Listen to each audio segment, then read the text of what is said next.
As you prepare your kids for back to school, it's important to talk about the anxieties that can also happen when you're re-entering that classroom. Dr. Nadkina and also Barbara Stanton with Prairie St. John's join us to walk us through how to talk to kids about the fears they may be feeling as they're heading back to school. To both of you, thanks so much for joining us. Thanks for having us. Appreciate it. So let's talk, as I know myself, when I went to kindergarten that first day, I mean, I was latched onto my mom's leg, and she was just like, I don't know what to do now because he's freaking out, and here's all his friends. And so what are some of the signs maybe before you're latched onto mom's leg that you should be looking for as kids go back to school? I did the same thing. So I don't feel so bad. Thank you. Totally relate with you about that. And I'm going to focus a little bit on the younger children and then talk a little bit about some of the older kids. Because with younger children, obviously they don't have the experience or maybe the language to be able to talk about the emotions that they're feeling. So a lot of times with the littler kids, what we want to do is really watch behaviors and see what's going on for them. I'm a big believer in behavior is communication, and it's, you know, children's ways to let us know. But I think anxiety on those first few days or first couple of weeks are pretty natural, and they're things that we should anticipate and be able to prepare kids for some of those new things that are going to be happening.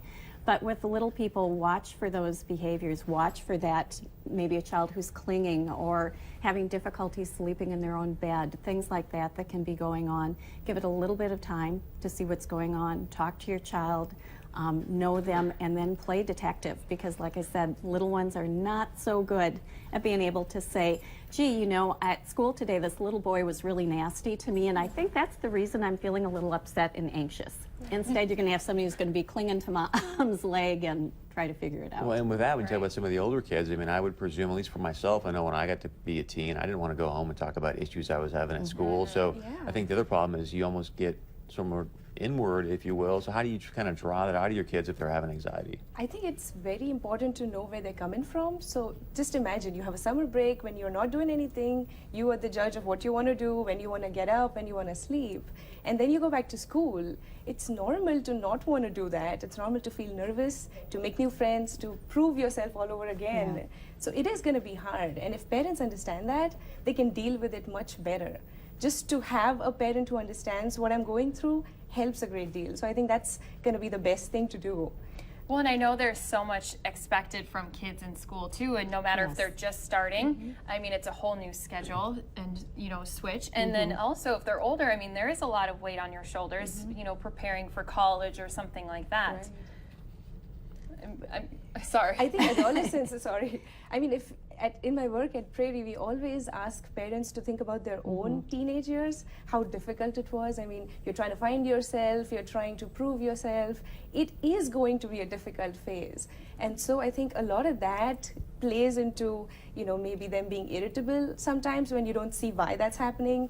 So, I mean, mood swings are normal when you are a teenager, and something that parents need to be aware of is that when they see that their kid is not acting like themselves, that should be a red flag. But if it's just his normal personality, but he's just a little moody today, that's part of it. How important is it to be what I would call preemptive? I know with my wife and I, with our daughter, like if we actually go, hey, Isabella, here's what's going to happen later today, or here's what's going to happen next week, it seems to mitigate a lot of the tension, a lot of the anxiety. So how important is it, and how do you do it? Absolutely critical. One of the groups that I work with primarily at Prairie are children on the autism spectrum. So those are children that have a lot of difficulty with shifting and transition and things like that.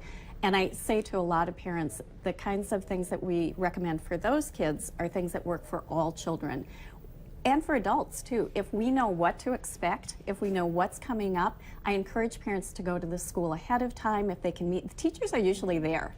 And again, big fan of parents meet the teachers and the school principals and the paras and whoever is working with your child so you can build that communication with them. But really help your child walk through it, even in middle school. When you get that schedule, walk through. Try the locker. Do you have trouble with combination lock? Point, Do you need a keyed lock? Where's your counselor? What does she look like? Who can you talk to? Who do you trust? So I think that's an absolutely wonderful idea, is to do that pre-teaching and experience, because when you know what to expect, some of that anxiety is going to go down. Nothing worse than standing in your locker like everyone's looking at you. Come on, let's go. So when we come back, we'll talk about how do you be a little more preemptive also with middle school kids right after this.